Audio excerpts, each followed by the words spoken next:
Gentlemen, welcome to the Rogers Kakasungura YouTube channel. A big thank you to each and every one of you for your continued support. I have been asked this question severally at the comment section, and I saw it prudent to respond in this particular analysis.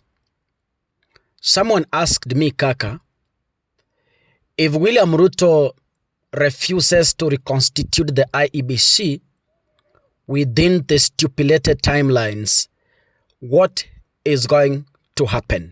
Hold it there. I am coming back for answers. I switch to Swahili. Nataka nishukuru wote ambao mumenisupport kwa ile kesi ya yule mama mjane. Kuna mama mjane amekuwa akinililia, you know that story. Wala ambao mnanifuata, huyu mjane bwana yake alifariki, miaka imepita, akamwacha katika hali ya upweke na umaskini.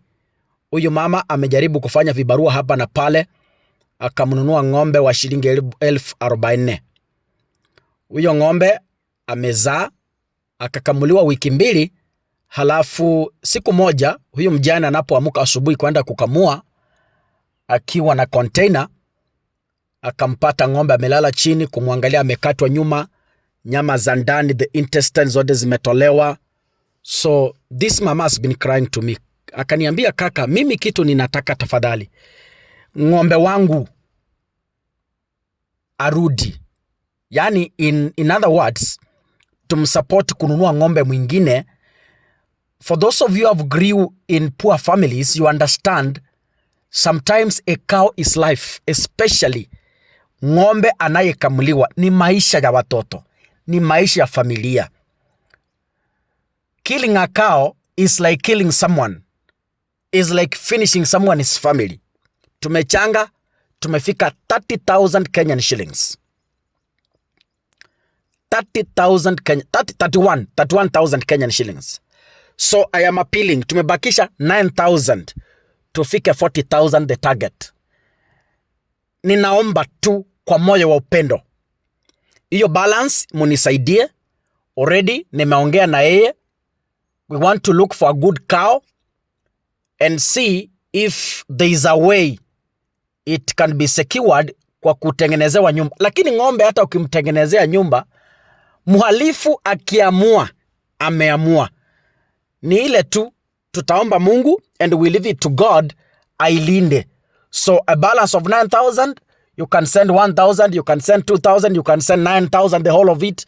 And I will be updating as we proceed. Back to politics.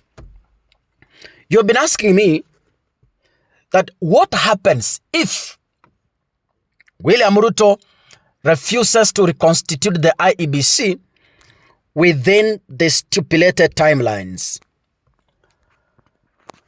If Ruto refuses to reconstitute the IEBC, the way it looks like, Kenya will be sent into a constitutional crisis. I will explain that. An election can be postponed. That is my research. I'm not a lawyer. I also stand corrected. I stand guided. But this is my little research I've done. I might not be accurate, but this is what I've gathered so far. An election can be postponed in case of a constitutional crisis. So, the failure to reconstitute the IEBC within the stipulated timelines leads to a constitutional crisis. And a constitutional crisis can be a reason an election can be postponed for that crisis to be resolved. In political science, when I was reading online,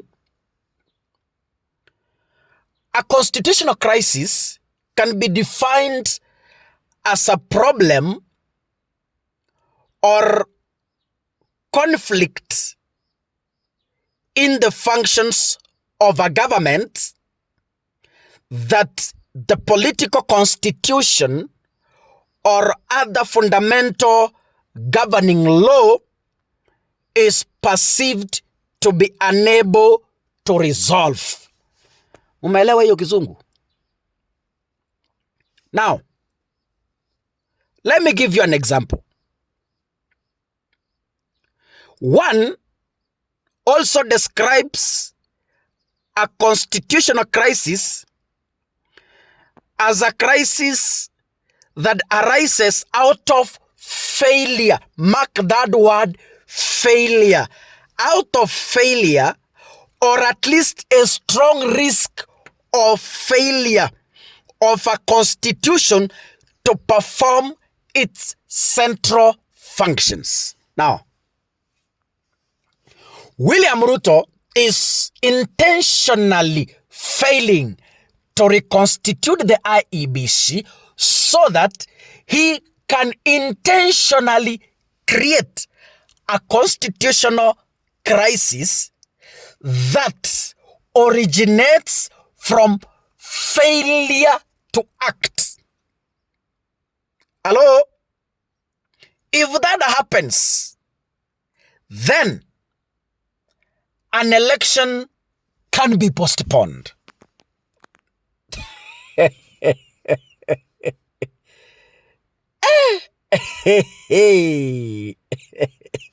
Now, let me dig further. A constitutional crisis may arise from, for example, the Constitution may fail to provide a clear answer for a specific situation. The Constitution may be clear on those specific issues, but it may be politically infeasible to follow it. Or maybe the government institutions, especially the executive, may falter or fail to live up to what the law prescribes them to be, or officials in government may justify avoiding dealing with a serious problem based on narrow interpretations of the law. And that is William Ruto is doing. William Ruto is failing to provide a solution to the reconstitution of the IEBC.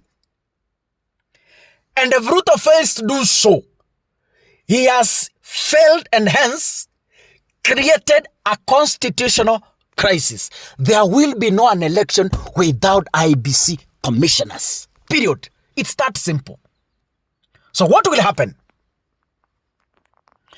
The situation will be termed as a constitutional crisis, and William Ruto now will have an opportunity to postpone an election for several months to allow that crisis to be resolved.